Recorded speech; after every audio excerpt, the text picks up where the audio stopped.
லக்னத்திற்கு 4ஆம் இடத்தில் சந்திரன் இருந்தால் என்னென்ன பலன்கள், நல்ல பலன்கள் தருகிறார்கள் என்று சாராவளி நூல் சொல்கிறது.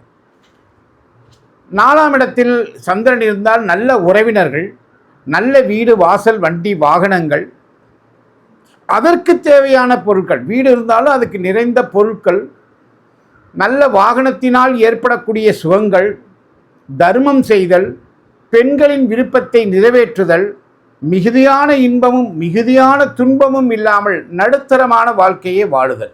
இதில் என்ன முக்கியமான விஷயம்னா, 4ஆம் இடத்தில் சந்திரன் இருப்பது, அதுவும் கடக சந்திரனாக இருந்து ஆட்சி பெற்றவனாக இருந்தால் நல்ல நல்ல பலன்களை தான் ஜோதிட நூல் சொல்லுது. ஆனால் கேந்திராதிபத்திய தோஷம் என்று ஒரு அமைப்பை ஏற்படுத்தி நாம் சொல்லும் பொழுது, இந்த கேந்திரத்தில் ஆதிபத்திய தோஷம் ஏற்பட்டு அந்த சந்திரனால் அந்த ஜாதகருக்கு தாய் இழப்பு, தாயாரால் பலன் இல்லாமல் போகுதல், தாயாருக்கு கெடுதல், தாயாருக்கு ஏதேனும் நோய் வருதல், இது போன்று தாயின் ஸ்தானத்தை சந்திரனை தாயுடன் ஒப்பிட்டு அந்த 4ஆம் இடத்தையும் தாயுடன் ஒப்பிட்டு அந்த கேந்திராதிபதி தோஷத்தில் நிறைய பாதிப்புகள் ஏற்படும் என்றுதான் இப்போ சொல்லப்படுகிறது. இது கொஞ்சம் மன வருத்தத்தை தரும். என்னன்னா, ஜோதிட நூல்கள் ஆட்சி பெற்ற சந்திரன் 4ஆம் இடத்தில் இருந்தால் நல்ல பலனை தருகிறது என்றுதான் சொல்லப்படுது. இதுதான் உண்மையும் கூட. சந்திரன் ஒரு தாய். சரி, என்ன விதமாக தோஷம் தரலாம்? ஒரு தாய் எந்த அளவுக்கு தோஷம் தர முடியும்? அதாவது அதிக அன்பை செலுத்தக்கூடியவர்களாக. ஏன்னா 4ஆம் இடத்தில் சந்திரன் இருக்கான் இல்லையா, அதிக அன்பை செலுத்துவார்கள்.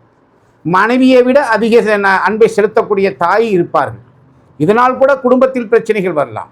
அந்த தாய் என்ன செய்வாள் என்றால், சின்ன குழந்தையிலேருந்தே இப்படி நடந்துக்கணும், அப்படி நடந்துக்கணும், இப்படி பார்த்துக்க, சாப்பிட்டியா, போனியா, வந்தியா, மணி 8 ஆயிடுச்சு, வீட்டுக்கு வந்தியா இல்லையா, ஃபோன் பண்ணிக்கிட்டே இருப்பாங்க.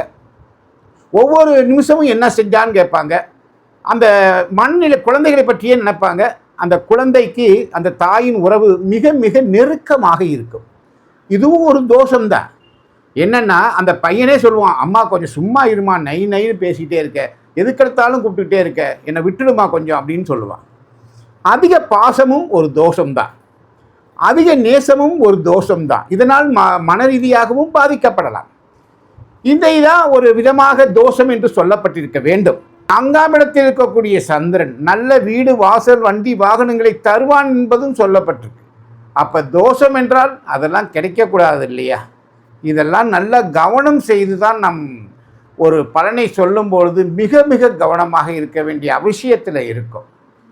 ஒரே விஷயம் மீண்டும் சொல்லிக்கிறேன், கேந்திராதிபத்திய தோஷம் ஏன் எதற்கு சொல்லப்பட்டது என்று புரிந்து கொண்டால் இது போன்ற பலன்களை சொல்லும்போது நாம் தெளிவாக சொல்லலாம்.